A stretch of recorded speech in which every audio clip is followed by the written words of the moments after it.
Bismillahirrahmanirrahim. Alhamdulillah nahmaduhu wa nasta'inuhu wa nastaghfiruh. Wa na'udzu billahi min shururi anfusina wa min sayyiati a'malina. Man yahdihillahu fala mudilla lahu wa man yudlil fala hadiya lahu. Asyhadu an la ilaha illallah wahdahu la syarika lah wa asyhadu anna Muhammadan abduhu wa rasuluh la nabiyya ba'dah. Allahumma salli wa sallim ala nabiyyina Muhammad wa ala alihi wa sahbihi ajma'in amma ba'd. Hadirin dan hadirat serta para pemirsa yang saya hormati, Assalamualaikum warahmatullahi wabarakatuh. Alhamdulillah, setelah kita menamatkan kitab tafsir Al-Furqan juz yang ke-30,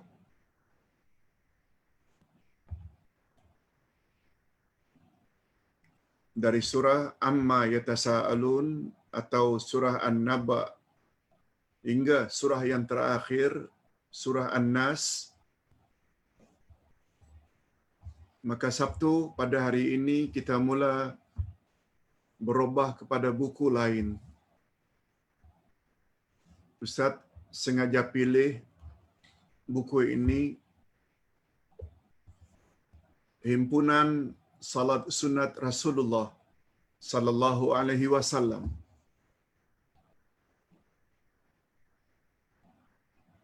Karena sungguh banyak dari kalangan masyarakat kita yang masih keliru lagi tentang salat-salat sunat.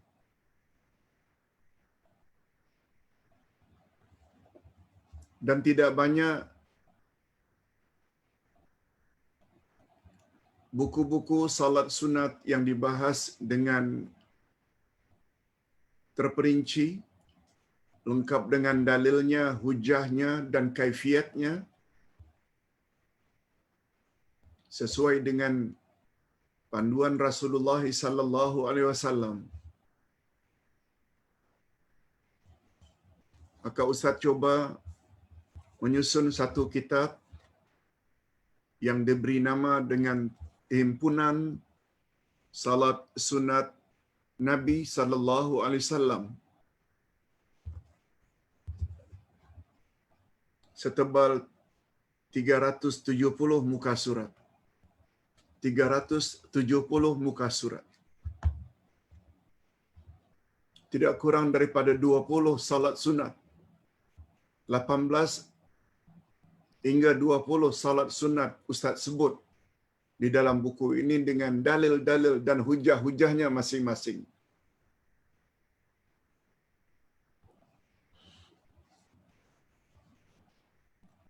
Salat sunat rawatib, itu saja ada dua jenis. Ada salat sunat rawatib muakkadah, ada yang ghairu muakkadah. Salat taubat, salat tasbih, salat istisqa, salat khauf, salat gerhana, salat tasbih, bermacam-macam salat, supaya kita tidak ragu-ragu melaksanakannya.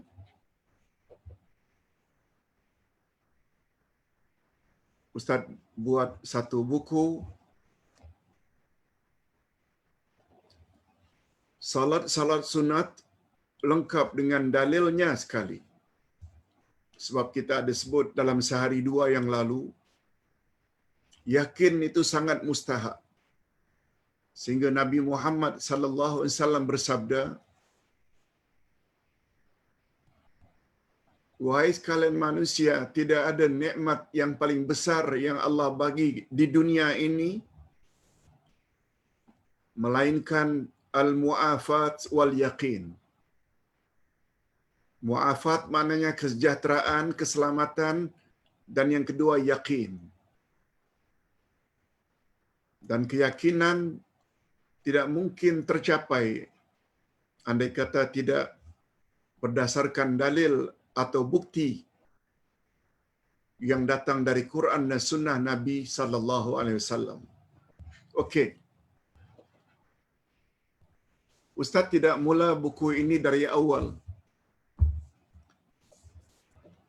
Karena di dalam buku ini ada menyebut tentang salat-salat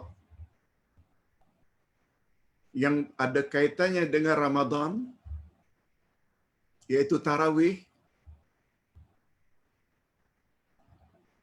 Lalu Ustaz akan mula dulu mempelajari buku ini supaya tarawih kita yang diikuti dengan witir lebih sempurna. Ustaz ajak buka muka surat 127. Salat sunat tarawih yang dipanggil juga dengan qiyam Ramadan. Kalau malam-malam biasa di luar Ramadan kita panggil dengan qiyamul lail, maka dalam bulan Ramadan dipanggil qiyam Ramadan, atau nama yang lebih dikenal dalam ilmu fiqh dengan salat sunat tarawih. Ustaz ulang sekali lagi, walaupun buku ini tidak bermula dengan salat sunat tarawih, tapi Ustaz ajak mari kita belajar kali ini dan minggu hadapan dua salat sunat yang ada kaitannya dengan Ramadan dan salat sunat yang ada kaitannya dengan Aidul Fitri. Jadi setelah kita bahas petang ini tentang salat tarawih tambah dengan witir, next week insya-Allah kita akan belajar pula apa itu yang dikatakan dengan salat sunat Aid, Aidul Fitri. Dia ada cara-cara tersendiri. Okey, kita mula muka surat 127. Pengertian salat sunat tarawih. Salat tarawih, salat sunat yang dilakukan pada malam-malam bulan Ramadan. Dia adalah sama dengan qiyamul lail kalau di luar Ramadan.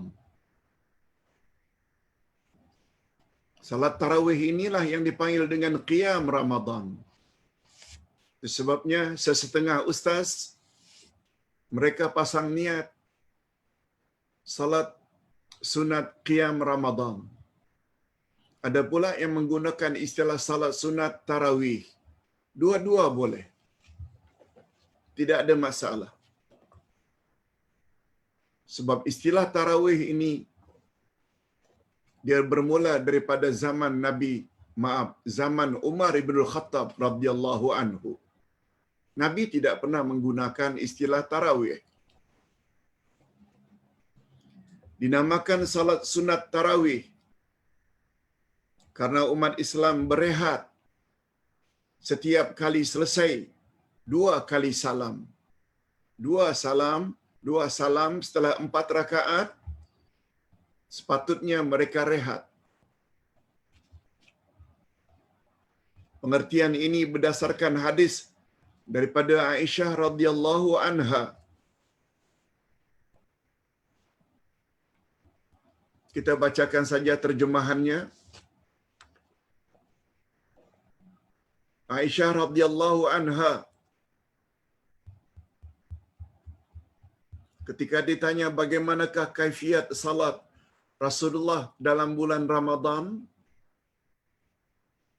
beliau menjawab, Rasulullah tidak menambah salat malamnya sama ada dalam bulan Ramadan atau di luar Ramadan, melainkan 11 rakaat.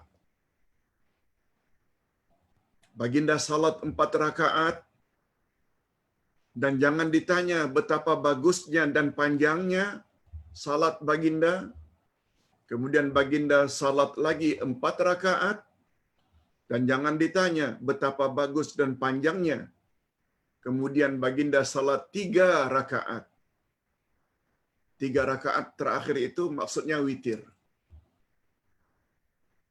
Jadi 8 ditambah dengan 3 sama dengan 11 rakaat.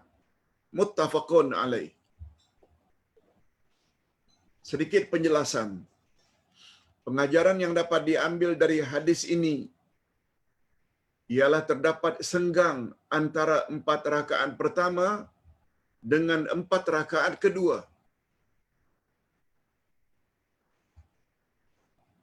Empat rakaat di sini bukan maknanya 4 rakaat 1 salam. Walaupun ada yang berpendapat demikian, tapi itu tidak kuat. Maksud 4 rakaat di sini Nabi rehat, 4 rakaat lagi Nabi rehat, 4 maknanya 2 rakaat salam, 2 rakaat salam, baru Nabi rehat. Itu maknanya 4 rakaat, 4 rakaat.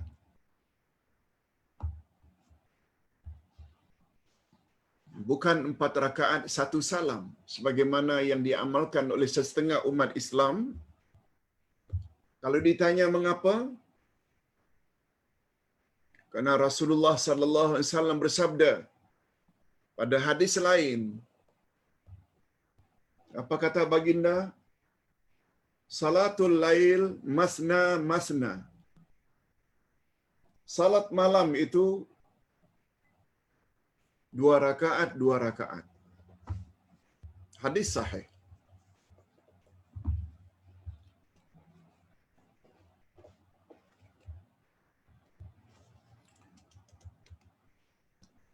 Hadis ini menafsirkan hadis sebelumnya tentang setiap selesai 2 rakaat. Jadi setiap selesai 4 rakaat maknanya 2 kali salam, maka baginda akan rehat sejenak sebelum meneruskan 4 rakaat berikutnya. Hal ini diperkuatkan oleh hadis Nabi muttafaqun alaih, diriwayatkan bersama oleh Imam Bukhari dan Imam Muslim. Apa kata baginda? Salatul lail masna masna. Salat malam adalah 2 rakaat 2 rakaat. Muttafaqun alaih. Okey. Setelah kita tahu bahawa salat tarawih itu adalah salat rehat, salat relax. Oleh sebab itu bukan namanya tarawih bila kita lakukan secara gopoh-gapah. Karena nak kejar sangat bilangan rakaat berpuluh-puluh rakaat, sampai ada yang buat baca Fatihah dengan 1 nafas atau 2 nafas. Kadang-kadang tidak tumakninah. Tak. Biar bilangan rakaatnya sedikit, tapi kita buat dengan tenang, tumakninah dan khusyuk. Itu adalah lebih baik. Bukan dari sudut kuantiti atau bilangan rakaat. Bukan.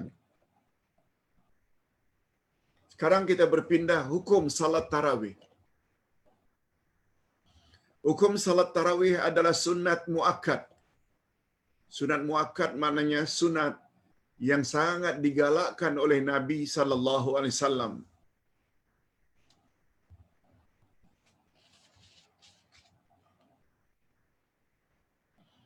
Ini sebagaimana sabda Nabi dari Abu Hurairah, juga diriwayatkan oleh Bukhari dan Muslim. Apa kata Abu Hurairah? Kana Rasulullah sallallahu alaihi wasallam yurghibuhum fi qiyam Ramadan min ghairi an ya'murahum fihi bi'azimah. Fayaqul man qama Ramadana imanan wa ihtisaban ghufira lahu ma taqaddama min dhanbi. Coba perhatikan terjemahannya.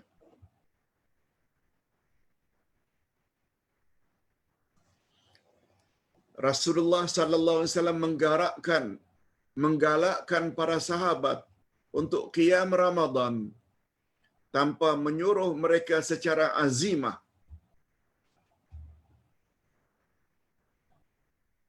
Baginda sallallahu alaihi wasallam bersabda, barang siapa mendirikan Ramadan, barang siapa mendirikan malam-malam Ramadan didorong oleh keimanannya dan semata-mata mengharap ganjaran dari sisi Allah, maka diampuni oleh Allah dosanya masa lalu.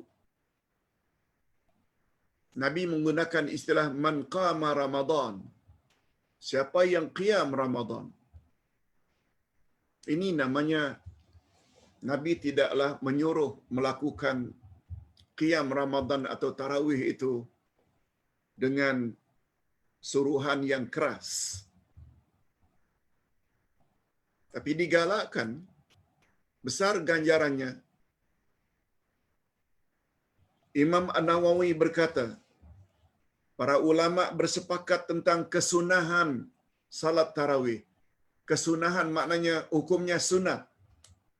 Tidak diragukan lagi bahawa salat tarawih sunat muakkad. Dan Rasulullah adalah orang pertama yang mensyariatkannya melalui ucapannya dan perbuatannya. Sungguh banyak galakan dari Nabi.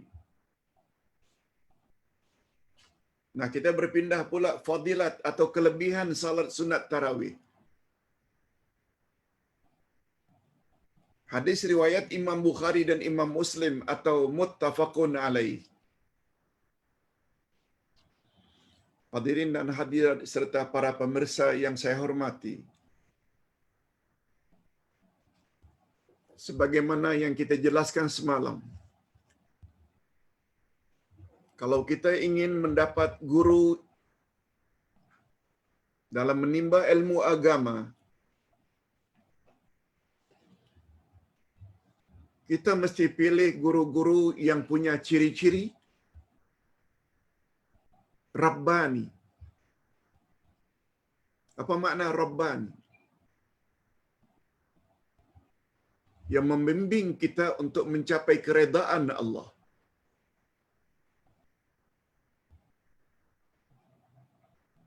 Kalau dia bercakap, dia selalu bawa dalil dari Al-Quranul Karim. Karena dalil dari Al-Quran sesuatu yang tak boleh dipertikaikan. Dia selalu bawa sunnah Nabi dan dia pastikan hadis-hadis Nabi yang dia baca adalah sahih belaka. Yes. Itu dia ciri-ciri guru Rabbani yang boleh membawa kita menjadi kelompok yang satu, yaitu golongan yang layak masuk syurga Allah.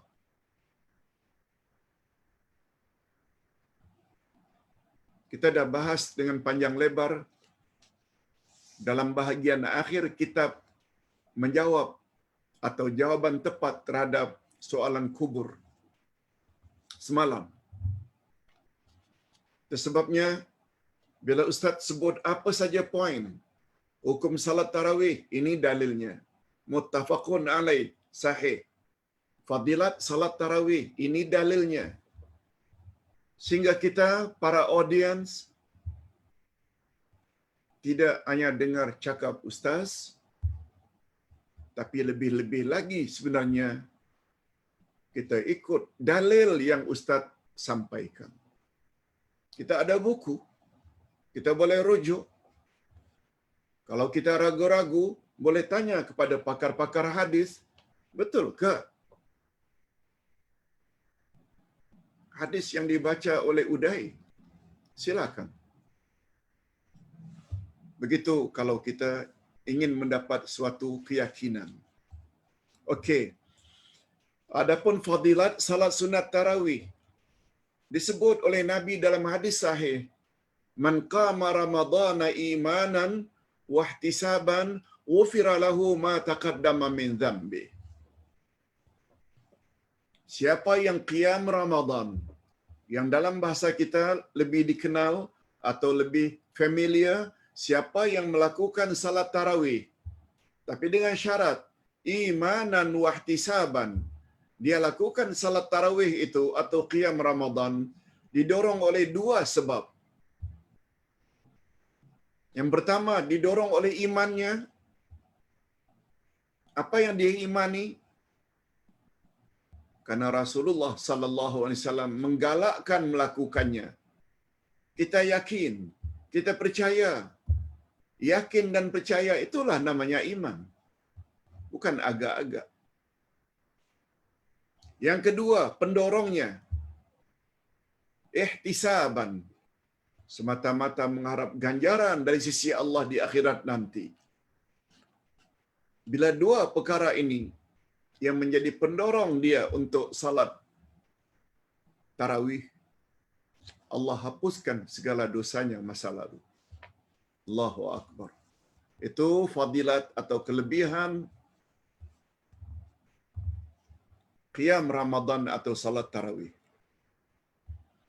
Nah, kita masuk lagi bab berikutnya.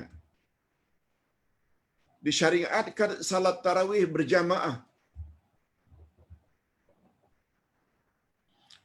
Ini dilakukan sendiri oleh Rasulullah sallallahu alaihi wasallam. Walaupun pada peringkat awalnya baginda enggan untuk berjamaah. Bukan maknanya penyebabnya Nabi melarang berjamaah. Bukan. Penyebabnya ialah karena Nabi bimbang kalau para sahabat menjadikan ia sebagai sesuatu yang menjadi kewajiban. Dan bila itu diwajibkan, memang tak akan mampu.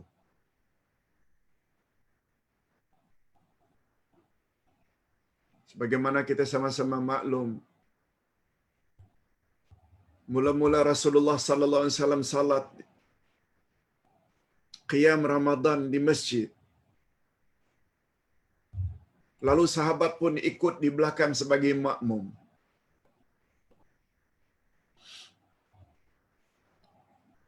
Malam kedua Nabi salat lagi di masjid. Lalu yang datang lebih daripada hari yang pertama, malam yang pertama. Sampai hari ketiga sampai melimpah. Itu sebabnya pada hari-hari berikutnya baginda tidak keluar untuk salat bersama. Ketika ditanya, mengapa baginda tidak lagi keluar untuk salat berjamaah bersama? Ini jawaban Nabi. Lihat muka surat 134. Amma ba'd, fa innahu lam yakhaf alayya sya'nukum, walakinni khashitu an tufrada alaikum salatul lail fata'jizu anha. Muttafaqun alaih lagi. Riwayat Bukhari dan Muslim. Ini jawaban Nabi. Ketika ditanya, mengapa Tuan tidak keluar lagi pada malam berikutnya? Hanya malam pertama, kedua, ketiga saja. Jawab Nabi, sesungguhnya urusan kamu itu tidaklah terlalu membimbangkan aku. Aku tidak bimbang pada kamu. Tetapi yang aku takuti ialah salat malam akan difardukan ke atas kamu. Lalu akhirnya kamu tidak mampu melakukannya. Nabi bimbang kalau Nabi terus mengimami para jamaah dan para jamaah atau para sahabat terus ikut Nabi. Nabi bimbang kalau kelak datang arahan daripada Allah untuk mewajibkan salat malam. Ingat ya, salat malam bagi Nabi wajib.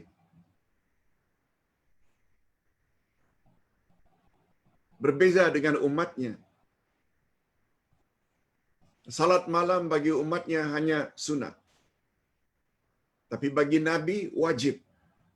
Sebab dia termasuk salah satu khususiat special untuk Nabi. Kalau Nabi tidak masalah. Malah salat malamnya sampai membuat kakinya gemetar, bengkak-bengkak, tumit dan lutut. Sebagai tanda mensyukuri nikmat Allah. Tapi kita umat tidak wajib. Nabi bimbang. Kewajiban ke atasnya dari Allah itu juga diwajibkan ke atas umat. Itu sebabnya Nabi tidak keluar pada hari berikutnya. Namun Nabi keluar pada 10 Ramadan terakhir.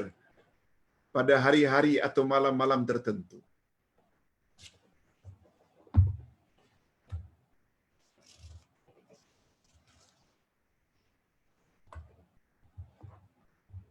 Hanya saja di zaman Umar ibn Khattab radhiyallahu anhu. Karena baginda atau beliau lihat umat Islam salat di masjid masing-masing. Lalu Umar yang mengesyorkan, alangkah baiknya kalau salat masing-masing ini kita atur supaya mengikuti satu imam. Di zaman itulah baru ada salat tarawih berjamaah. Dan Umar berkata, "Ni'mal bid'atu hadhihi." Ini adalah satu perkara baru yang sangat bagus. Kesimpulannya tentang salat berjamaah. Hadis-hadis di atas menunjukkan ada syariat salat tarawih. Ada syariat salat tarawih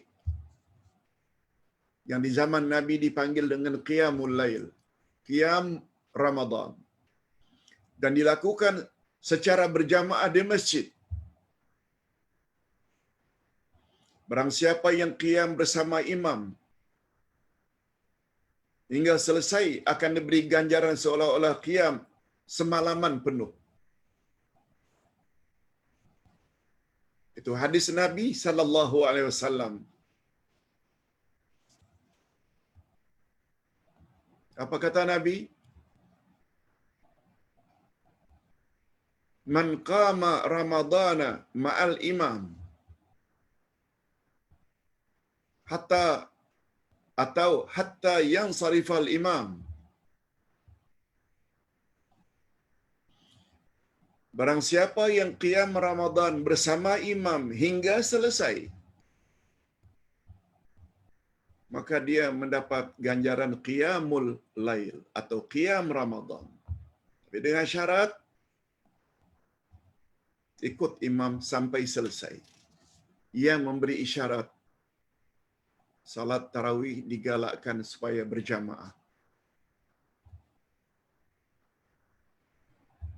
Andai kata tak mampu berjamaah di masjid, di surau, atas sebab-sebab tertentu, tidak sehat, atau ada pembatasan kehadiran di masjid pada waktu pandemik, lalu buat di rumah, pun digalakkan berjamaah. Paling kurang suami isteri atau dengan anak-anak.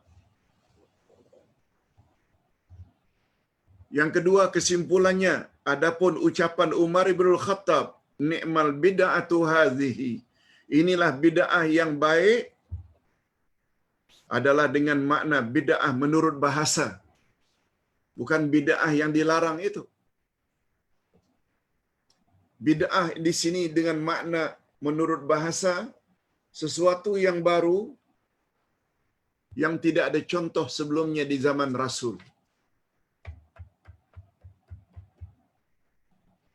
Sebab Nabi SAW, walaupun tidak galakkan sahabat berjamaah dengan beliau setiap malam, tapi Nabi ada sebut, Siapa yang salat malam bersama imam hingga selesai, dia mendapat fadilat qiyamul lail semalaman. Lalu pada mulanya para sahabat salat masing-masing. Lalu Umar yang galakkan supaya di belakang satu imam yang waktu itu disebut atau ditunjuk Ubay bin Ka'ab. Ini seorang sahabat yang bernama Ubay bin Ka'ab ditunjuk untuk menjadi imam. Ini yang dimaksudkan dengan ni'mal bid'atu hadhihi. Ini adalah bid'ah yang paling baik, yaitu yang tadinya tidak salat berjamaah masing-masing, tetapi dibuat oleh Umar perkara baru, yaitu salat berjamaah. Yes, itu maksudnya. Adapun tentang bilangan rakaat kalau kita ingin memilih, walaupun Nabi tidak lakukan berterus-terusan, tapi kita lakukan dalam bilangan 23 atau 36 menurut Osman Ibnu Affan. Di zaman Nabi tidak berjamaah, pada Umar disuruh berjamaah. Tidak ada masalah sebab Nabi Muhammad sallallahu alaihi wasallam pernah menyebut. Cuba tengok pada muka surat 137, alaikum bisunnati wa sunnatil khulafa'ir rasyidin al-mahdiyyin min ba'di. Siapa di antara kamu yang punya umur panjang akan banyak terjadi perbalahan nanti. Oleh sebab itu, kalau kamu ingin selamat, ikut saja sunnahku, kata Nabi, dan sunnah khalifah-khalifah ar-rasyidin sesudahku. Jadi cara salat tarawih secara berjamaah, walaupun dipelopori oleh Umar Ibn Khattab, tidak ada masalah untuk kita ikut, karena Umar salah seorang daripada khulafa'ur rasyidin yang telah direkmen oleh Rasulullah. Boleh untuk diikuti. Yes. Begitu cara pemahamannya. Nah, sekarang kita berpindah pula qiyam 10 akhir Ramadan.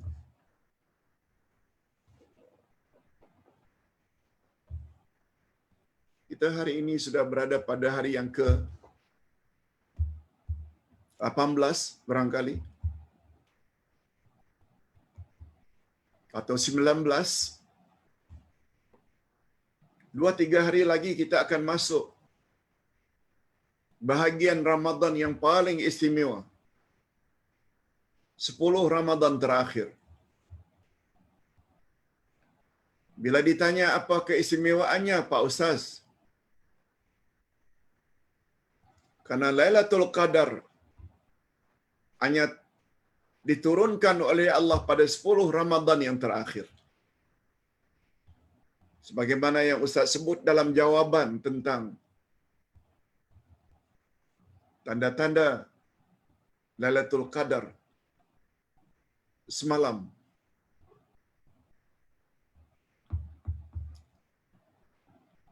Atau hari ini. Maaf, hari ini. Qiyam 10 akhir Ramadan.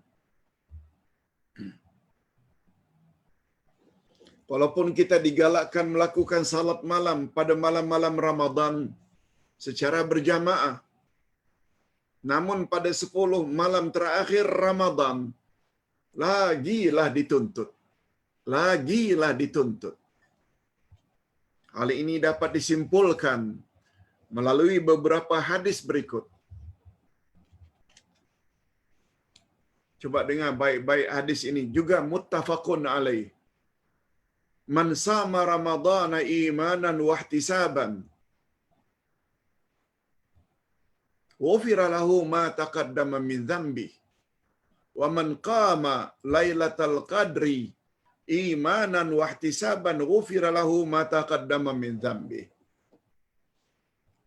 Siapa yang puasa Ramadan didorong oleh imannya dan mengharap ganjaran dari Allah, niscaya Allah ampun segala dosanya yang telah lalu Nah, apa sambungan Nabi? Kalau tadi man sama, siapa yang puasa? Yang ini pula kata Nabi, man qama Lailatul Qadri, siapa yang qiyam di malam Lailatul Qadar, juga didorong oleh imannya dan mengharap ganjaran dari sisi Allah di akhirat nanti, Allah akan ampun segala dosanya masa lalu.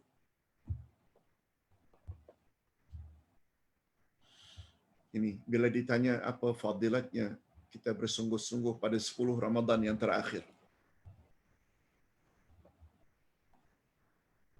Ini dia hadis yang kedua.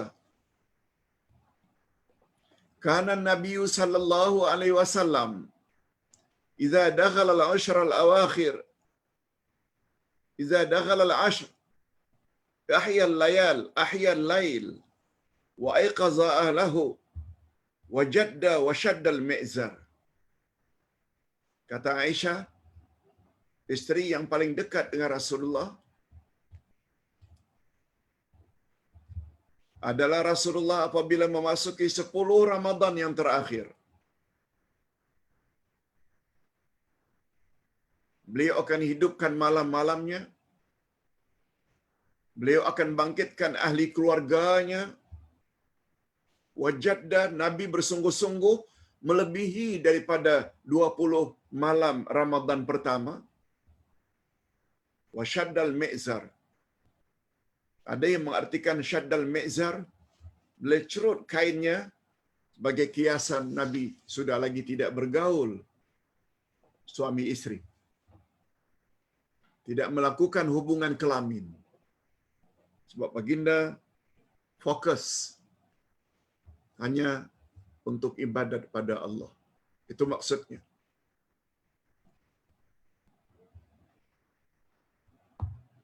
Satu lagi hadis. Ini jangan bosan mendengar hadis, sebab hadis yang sahih bila kita dengar, dia langsung lekat dan langsung menjadi pegangan kita, sebab dia meyakinkan. Oleh sebab itu, kalau ada orang yang berkata berbeza dari hadis, senang untuk kita tolak. Yang mudah terpengaruh dengan cakap-cakap kosong orang ini, siapa? Orang yang tidak ada knowledge, orang yang tidak ada ilmu. Dibawa ke mana saja, apalagi yang berceramah itu orang yang pandai bercakap, tapi satu hadis sahih pun tak dibawa. Orang seperti itu tu mudah menjadi mangsa, menyeleweng dari ajaran Nabi Muhammad sallallahu alaihi wasallam. Aisyah lagi, apa kata Aisyah tentang Nabi? Kana Rasulullah sallallahu alaihi wasallam yajtahid fil ashr al-awakhir ma la yajtahidu fi ghairi. Adalah Rasulullah bersungguh-sungguh beribadat pada 10 Ramadan terakhir, yang baginda tidak melakukannya seperti itu pada malam-malam yang lain. Maknanya 20 malam yang pertama, walaupun relatif beliau bersungguh-sungguh melebihi daripada bulan-bulan yang lain, namun kesungguhan beliau pada 10 Ramadan terakhir melebihi daripada kesungguhan beliau pada 20 malam yang pertama. Allahu Akbar. Hadis riwayat Imam Muslim. Hadis sahih lagi.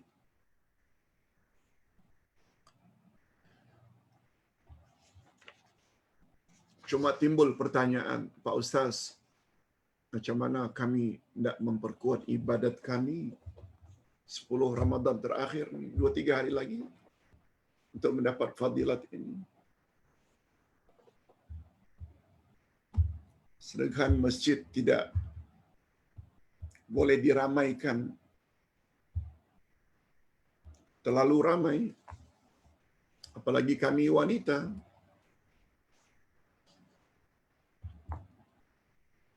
Kami tidak digalakkan ke masjid. Apakah kami boleh mendapat peluang itu, Pak Ustaz? Jawabnya boleh.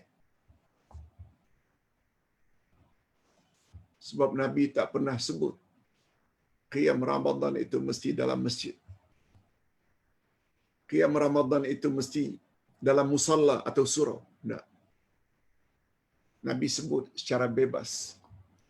Siapa yang mendirikan malam-malam Ramadan dengan sungguh-sungguh, itu saja kata Nabi, yang didorong oleh imannya dan mengharap ganjaran di akhirat, tak kira di manapun Anda berada.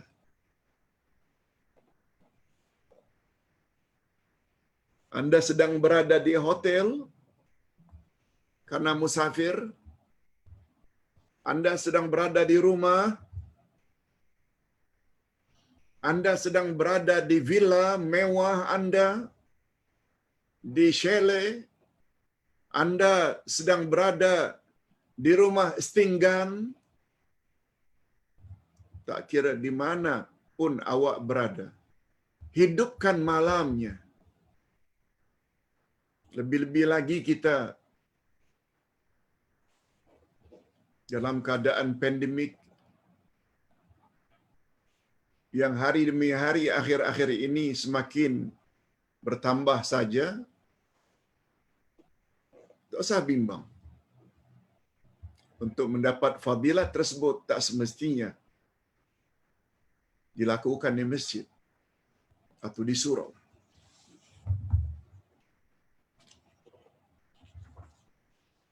Nah, berikutnya banyak lagi dalil-dalil tadi tentang fadilat atau kelebihan qiyam 10 Ramadan terakhir. Nah, ada yang tanya, Pak Ustaz, boleh tak kalau saya salat tarawih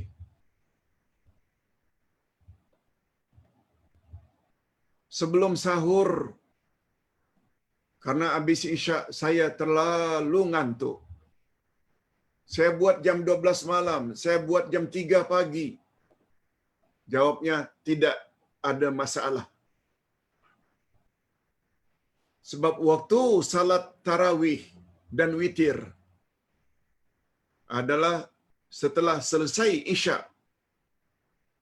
Selesai salat 2 rakaat setelah isyak, bermulalah tarawih.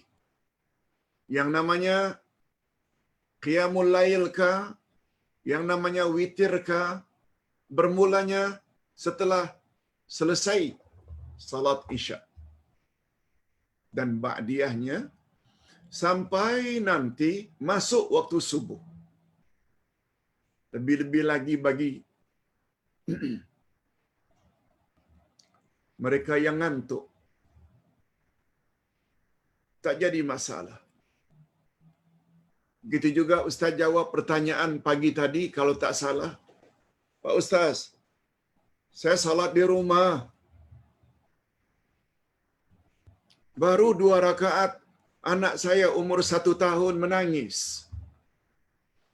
Jadi saya berhenti sejenak.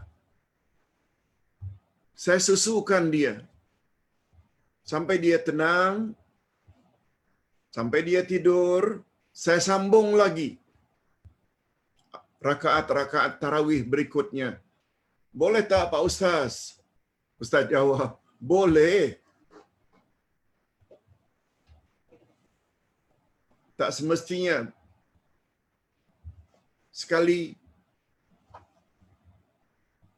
sekaligus.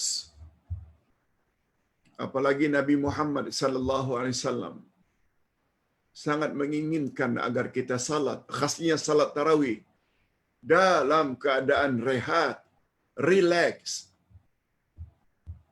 dalam keadaan tenang dan khusyuk.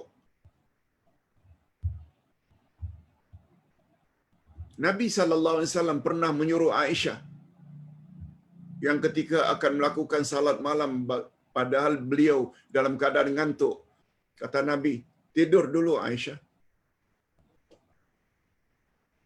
Sebab bila ngantuk, sudah pasti tidak akan khusyuk.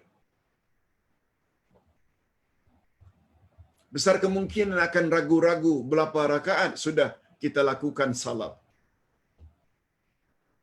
Begitu juga kata Nabi dalam hadis lain,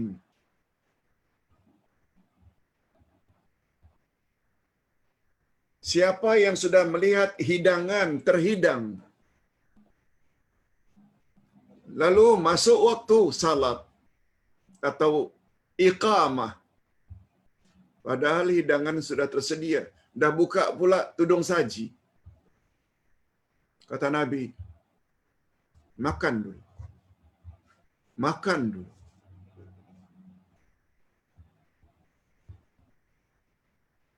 Itu sebab bimbang apabila dah buka tudung saji, nampak bermacam-macam lauk. Lalu dipaksa juga untuk salat. Selama salat, dia akan teringat-ingat apa yang dia lihat tadi. Pasti tidak akan khusyuk. Begitu maksudnya anjuran Nabi sallallahu alaihi wasallam agar kita salat dalam keadaan tenang.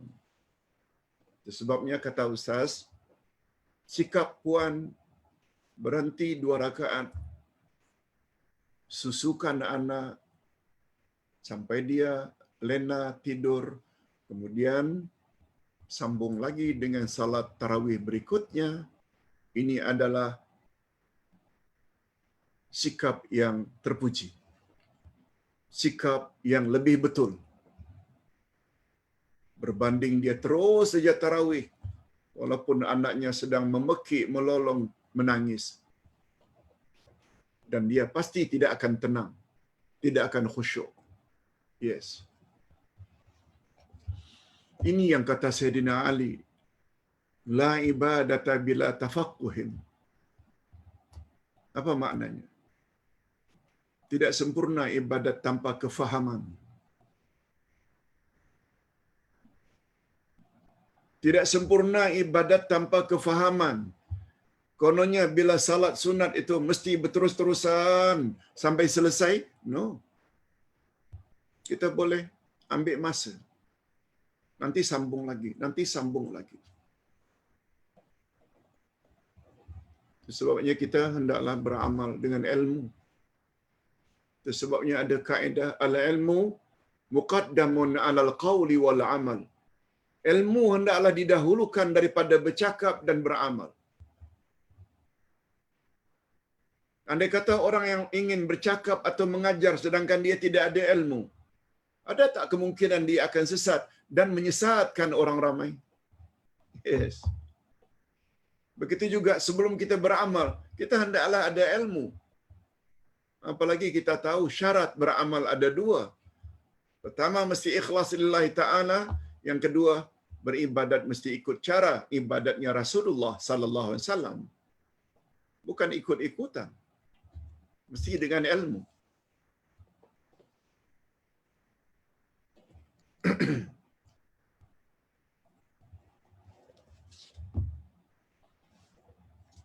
Bilangan rakaat salat tarawih. Ini kita ulang sekali lagi. Berdasarkan hadis-hadis yang telah kita jelaskan tadi. Menurut Aisyah radhiyallahu anha,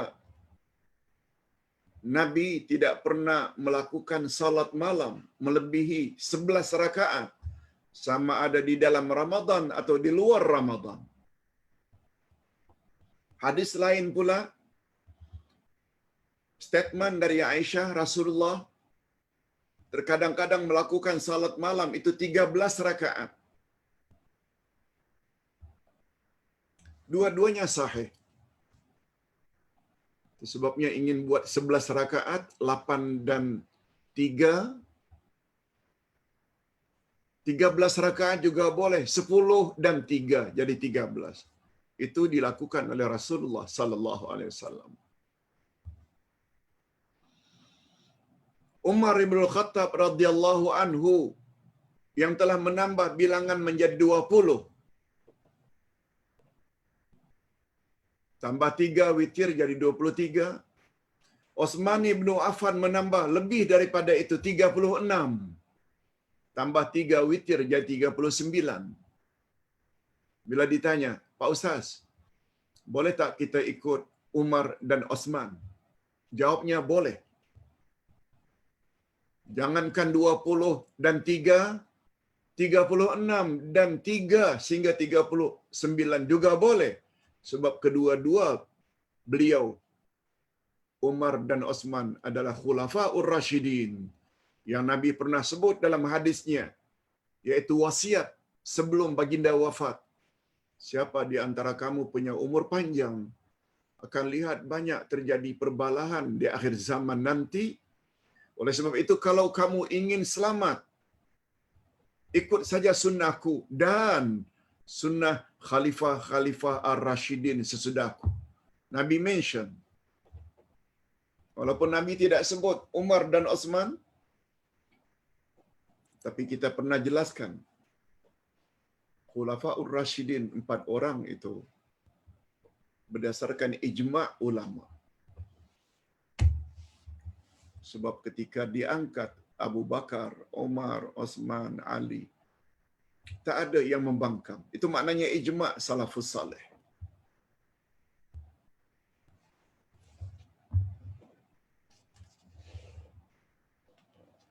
Jadi tidak ada masalah. Cuma akhir-akhir ini ada satu pandangan yang agak ganjil. Siapa buat tarawih 8 rakaat, itu bukan tarawih. Itu hanya qiyam Ramadan.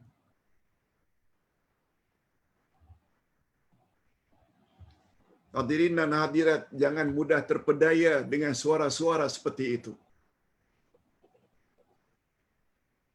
Kalau kita faham sebagaimana yang Ustaz jelaskan tadi,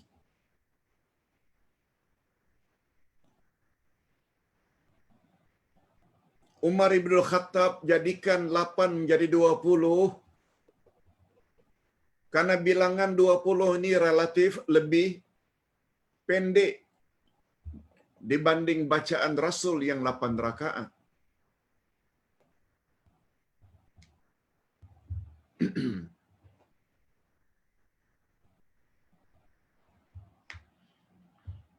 Lagipun Umar bin Khattab telah mendapat rekomen daripada Rasulullah sallallahu alaihi wasallam bahwa sunnahnya boleh diikuti. Di zaman Nabi memang tidak ada istilah tarawih. Zaman Nabi, semua hadis yang menyebut tentang tarawih di zaman Nabi, qiyam Ramadan, iaitu qiyam Ramadan. Oleh sebab itu, qiyam Ramadan, nama lainnya tarawih. Sebab kita digalakkan supaya melakukan salat itu dalam keadaan rehat, relax, bukan gopoh-gapah, bukan terburu-buru. Itu saja. Nak pilih berapapun, silakan. Malah ada ulama yang mengatakan,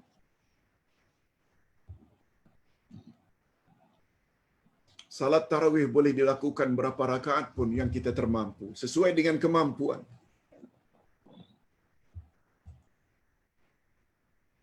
Adakah Ustaz dalilnya? Ada? Kata mereka yang mengatakan boleh. Berapa rakaat pun yang awak ingin lakukan. Pertama dalilnya, kata Nabi, salatul lail masna masna. Salat malam itu 2 rakaat, 2 rakaat. 2 rakaat salam, 2 rakaat salam. Tak buat berapa kali pun, silakan.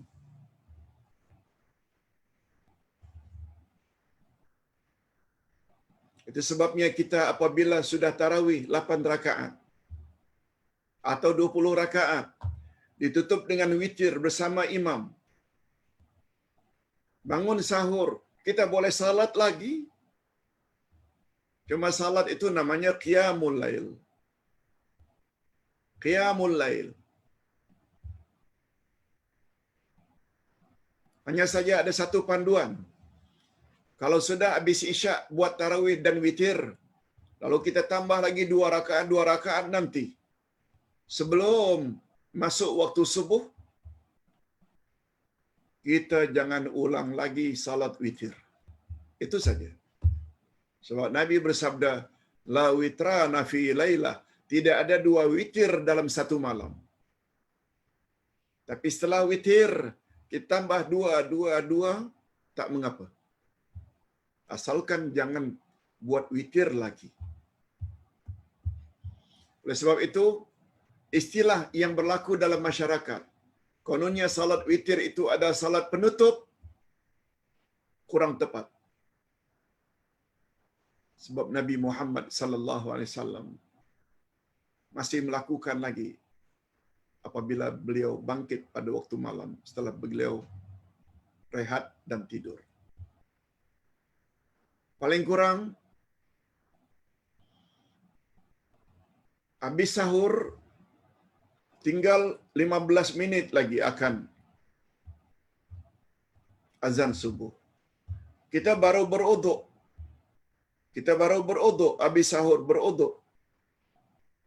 Habis uduk, berpakaian lengkap, salat 2 rakaat. Paling kurang salat sesudah uduk. Atau tidak tambah lagi dengan salat malam, qiyam Ramadan, boleh 2 rakaat. Seberapa yang mampu. Dalil yang lain lagi menyebut boleh berapa rakaat kita hendak lakukan salat tarawih selain salatul lail masna. Nabi juga ada sebut. Kita dah sebut tadi. Man qama ramadhana imanan wa ihtisaban. Siapa yang qiyam Ramadan didorong oleh imannya dan didorong mengharap ganjaran di akhirat, niscaya Allah akan ampun segala dosanya masa lalu. Nabi tidak sebut berapa rakaat di situ. Jadi ulama yang mengatakan boleh melakukan tarawih berapa rakaat pun yang kita termampu, hukumnya diboleh. Asalkan 2-2. Demikian penjelasan Ustaz. InsyaAllah next week kita akan belajar jenis yang kedua salat berjamaah, iaitu salat Aidul Fitri. InsyaAllah. Kita akhiri dengan doa bersama. Tolong aminkan. Mudah-mudahan doa kita dikabulkan oleh Allah Azza wa Jalla. Alhamdulillahirabbil alamin. Wassalatu wassalamu ala asyrafil anbiya'i wal mursalin wa ala alihi wa sahbihi ajma'in. Rabbana ighfir lana dzunubana wa liwalidina warhamhum kama rabbawna shighara. Ya Allah, ampunkanlah dosa kami dan dosa kedua ibu bapa kami. Dan cucurilah mereka rahmat-Mu ya Allah, sebagaimana mereka telah didik kami sejak dari kecil. Rabbana hab lana min azwajina wa dhurriyyatina qurrata a'yun waj'alna lil muttaqina imama. Ya Allah, berilah kami pasangan hidup dan zuriat keturunan yang menyedapkan pandangan mata dan hati kami. Dan jadikanlah kami pemimpin bagi orang-orang yang bertakwa. Ya Allah, ya Tuhan kami, sungguh banyak panduan-panduan yang kami dengar petang ini berdasarkan hadis sahih daripada Nabi-Mu tentang kaifiat dan cara salat malam, khasnya qiyam Ramadan atau salat tarawih. Oleh sebab itu, berilah kami kekuatan ya Allah untuk mengamalkannya dalam kehidupan kami sehari-hari, supaya amal kami Engkau terima. Ya Allah, ya Tuhan kami, beberapa hari lagi kami akan memasuki 10 Ramadan yang terakhir. Kami ingin bersungguh-sungguh ya Rasul, ya Allah. Kami ingin bersungguh-sungguh beribadat pada 10 Ramadan yang terakhir. Walaupun kami tidak akan dapat ikut sebagaimana kuatnya ibadat Rasulullah sallallahu alaihi wasallam, tapi kami ingin beribadat lebih banyak daripada 10 Ramadan tahun-tahun yang lalu. Oleh sebab itu, berilah kami kesehatan, kekuatan, agar dapat memperbanyak ibadat kami pada 10 Ramadan yang terakhir. Walaupun kami pada tahun ini, ya Arab, Engkau Maha tahu. Tidak dapat iktikaf sebagaimana tahun-tahun terdahulu. Kami boleh beriktikaf beberapa hari. Khasnya malam-malam ganjil. Namun demikian, kami harap ya Allah, segala ibadat yang kami lakukan walaupun hanya di rumah, Engkau terima jugalah sebagai amal saleh untuk menambah bekal kami di akhirat nanti, untuk memberatkan timbangan amal baik kami di dalam mizan hari kiamat. Allahumma khtim lana bihusnil khatimah wa la takhtim alaina bisu'il khatimah. Allahumma ja'alna min utaqaika minan nar. Ya Allah, masukkanlah kami ke dalam golongan orang-orang yang Engkau bebaskan dari api neraka. Ya Allah, akhirilah hidup kami dalam keadaan yang baik, akhir dalam iman dan amal saleh, dan janganlah Engkau akhiri dalam keadaan yang tidak baik. Na'udzubillahi min dzalik. Rabbana atina fid dunya hasanah wa fil akhirati hasanah wa qina adzabannar. Ya Allah, berilah kami kebaikan di dunia dan kebaikan di akhirat, dan hindarkan kami dari azab api neraka. Allahumma ja'alna min ibadikal muwaffaqina bilailatul qadar. Ya Allah, masukkanlah kami ke dalam golongan hamba-hamba-Mu yang mendapat taufik untuk mendapat malam Lailatul Qadar. Wa sallallahu ala nabiyyina Muhammad wa ala alihi wa sahbihi ajma'in. Subhana rabbika rabbil izzati amma yasifun. Wassalamun alal mursalin. Alhamdulillah rabbil alamin. Subhanakallahumma wa bihamdika asyhadu an la ilaha illa anta astaghfiruka wa atubu ilaik. Assalamualaikum warahmatullahi wabarakatuh.